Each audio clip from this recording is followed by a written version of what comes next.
Hello, everyone, and welcome to Thorough Newspaper Analysis, which is presented to you by LawSikho. So, today we have very interesting articles to be discussed. So, basically, the first one is titled as On the Alert Always, which is from the Hindu. So, this talks about a very interesting topic, which probably we have been taking for the first time in this newspaper analysis, which is about the left wing extremism. So, this is one of the biggest threats to India's internal security. So, what actually is the left wing extremism, and how is it causing a problem in some specific states of India? We'll be discussing in this article. And the second one, it's goodbye to fiscal orthodoxy. So basically, we have only picked up the important economical terms or the financial or finance related terms from this very article.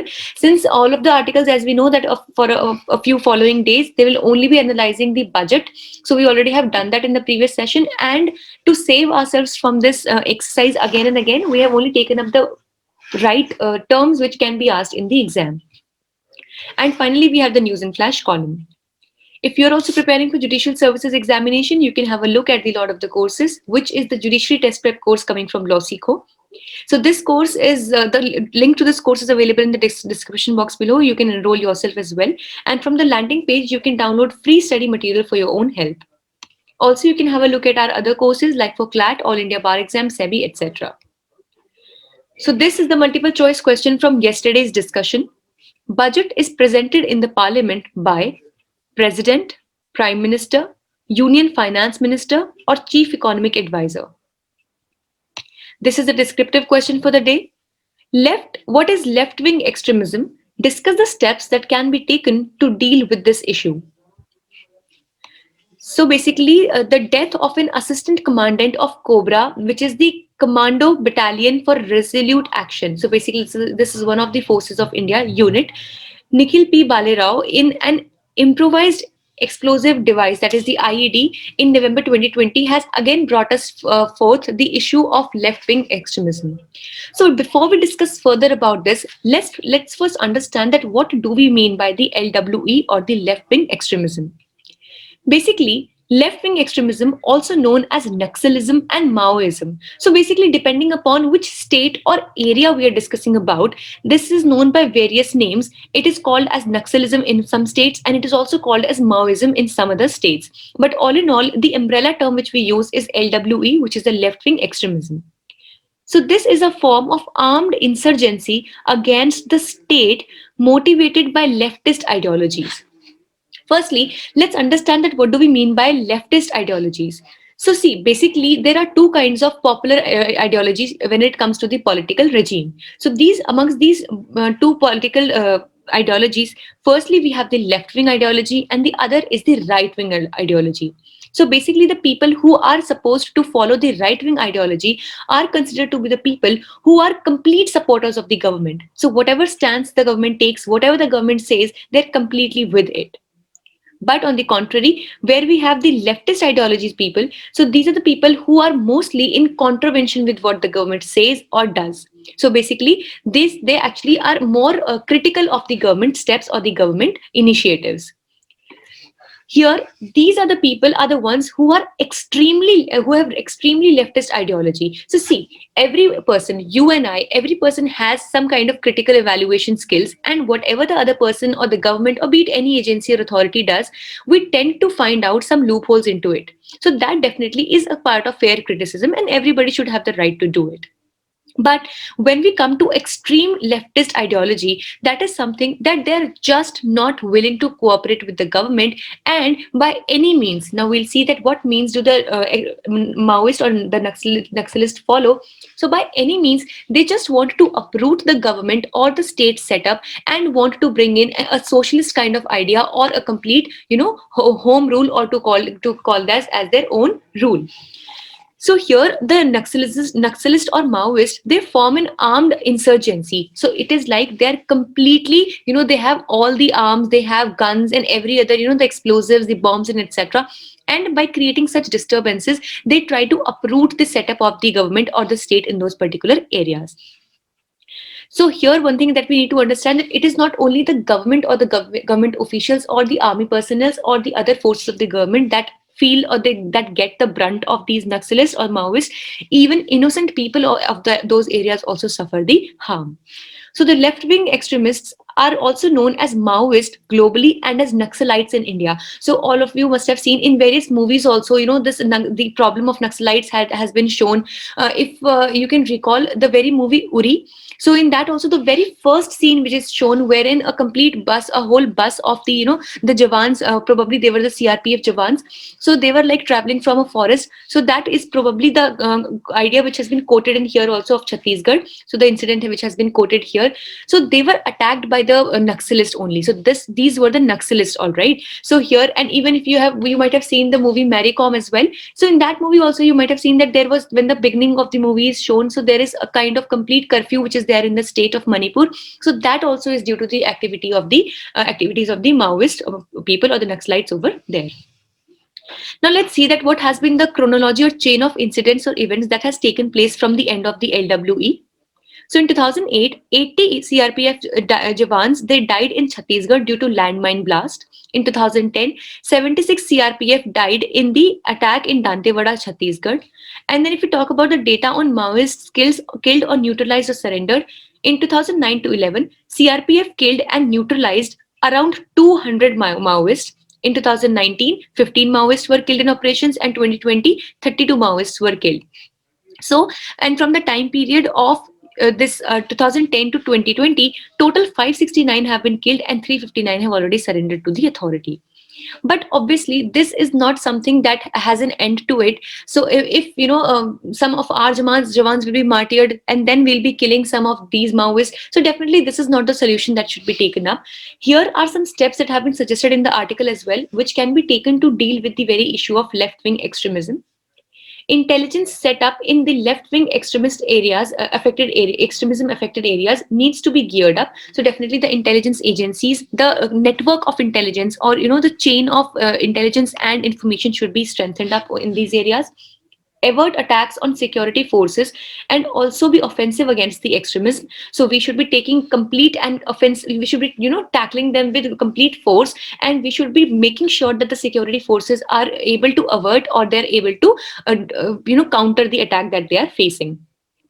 Extensive use of Belgian Malinois dogs for timely detection of IEDs. Now, as we know that very recently also it had been discussed that in our security forces, an increased participation of dogs should be taken up, because they have been really effective in helping the authorities, and specifically we talk about the intelligence agencies, either finding out about drugs, then also about various people. They can smell, they have amazing tendency of smell and direction.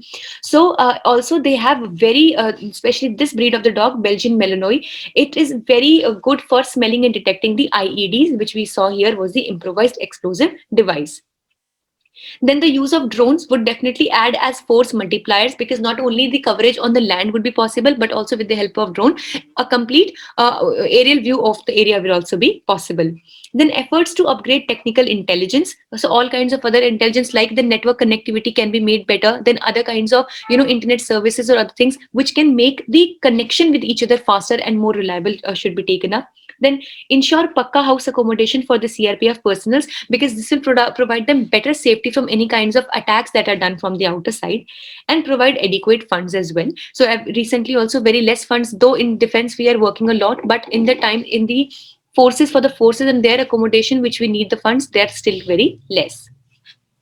So this map is really a nice one, which actually depicts the areas which are Indian areas in Indian states which are suffering from the left-wing extremism. So the ones that you can see in red, this whole zone of Chhattisgarh, of Madhya Pradesh, then also parts of Bihar and West Bengal as well. So these are areas, and even Uttar Pradesh has a problem of left-wing extremism as well. But these are the major areas that have the very issue of it. The orange ones are moderately affected areas. All this area, part of Karnataka, Andhra Pradesh, side of Telangana as well. Then here, all these issues. Then Rajasthan also has some areas of the Rajasthan also are suffering from, marginally affected from the left-wing extremism. Now, these are important things for you, though they have not been completely mentioned in the article, but we thought that it would be good for you and your exam. So here, these are the defense and paramilitary forces that are functional in India. So like we have the ITBP, which is the Indo-Tibetan Border Police, National Security Guards, CISF is Central Industrial Security Forces, Assam Rifles, Border Security Forces, National Cadet Corps, Central Reserve Police Force, Territory Army, Home Guard, Indian Coast Guard, Intelligence Bureau, Central Bureau of Investigation, National Crime Records Bureau, and Rapid Action Force. So these are the most important paramilitary or defense forces that are functional in India, and according to their training and combat skills, and also their, the very role that they play, they are deployed into various different areas and locations and boundaries of the country. Like for example, the Assam Rifles are there at the Indo-Bangladesh and Indo-Myanmar border. Then also we have the CRPF Jawans who are there on the Indo-Pak border. So this is how the segregation of their deployment takes place. With this, let's see that what are the important articles that have been there in this article. So first one, they have been talking about the Washington Consensus.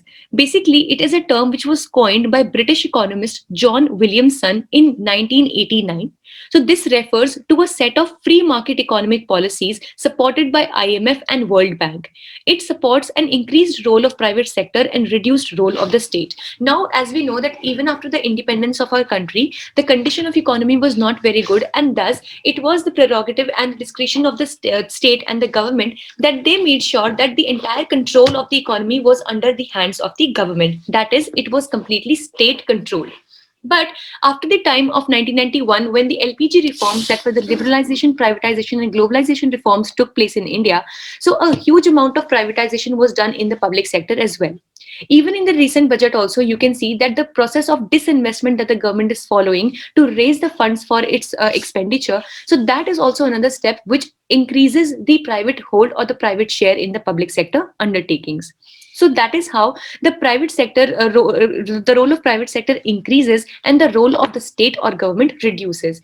This entire procedure that is taken up, or this practice or this kind of economic setup, is called as the Washington Consensus.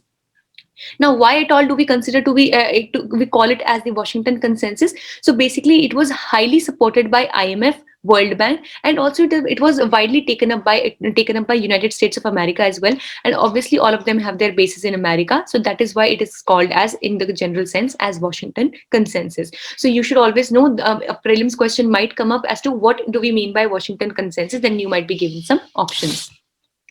Then we have the macroeconomic stability. It exists when key economic relationships are in balance, such as the relationship between domestic demand and output, the balance of payments, expenditure, and fiscal revenue, savings, and investment. Basically, the biggest idea behind the macroeconomic stability is when we try to develop and grow the demand side growth in the economy, which exactly the government is trying to do with its budget of 2021 to 22. So here the government is focusing a lot on the macroeconomic stability, which is the stability at a larger or at a wider pace or at a wider scope of the economy. And the government is trying to inject more and more money and trying to invest a lot into the economy, so that people start investing and buying and they start demanding more, so that the producers start producing more, ultimately creating the cycle of economic growth and GDP. Thirdly, we have the FRBM Act. So basically, it is the Fiscal Responsibility and Budget Management Act, which was introduced in the year 2000 by the then Finance Minister Yashwant Sinha. It came effective from 5th July 2004. It aims to introduce transparency in India's fiscal management systems and achieve fiscal stability in the long run.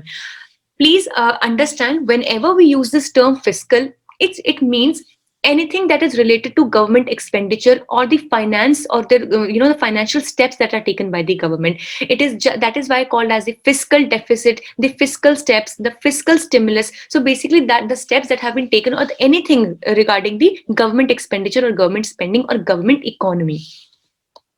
Fourthly, public debt.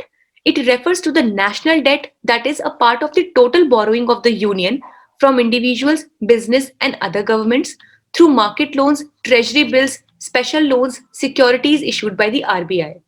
Then it does not include, then it also, please remember that this also includes the debt which the government has to pay to any kind of external sources. But it does not include the small savings, provident funds, other accounts, reserve surplus, and deposits as well.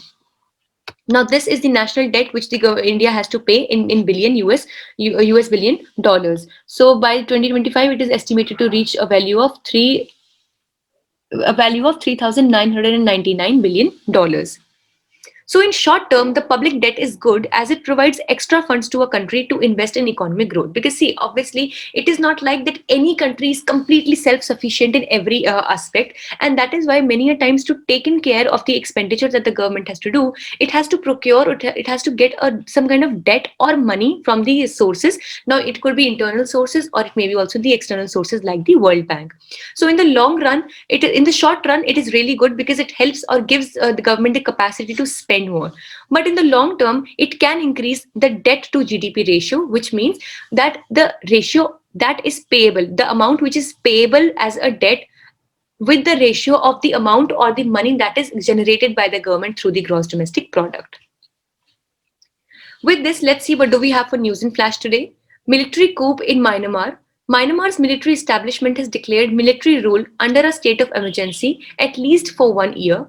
So basically the army over there is called as the Tatma Dao, claims that recent elections in November 2020 had several irregularities. And as we know that the democracy in Myanmar is very nascent, it's new. And these kinds of activities wherein such tussle takes place between the democratic setup and the military of Myanmar is definitely hampering the health of democracy over there.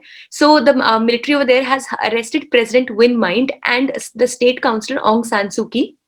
She also has been the Nobel Peace Prize winner as well, and other leaders of the ruling party, National League for Democracy. So NLD is the party over there. So this is a tussle going on between Myanmar democratic setup or the government and the Myanmar's military establishment. Next, East Container Terminal. So which country has this East Container Terminal? Sri Lanka. So it has actually backed out of an agreement with India and Japan to develop the East Coast Terminal at Colombo Port. So earlier, three of them, Sri Lanka, India and Japan, had to all together develop this the East Coast Terminal on the Colombo Port. Basically, the East Coast Terminal is very key for various kinds of transportation to India as well.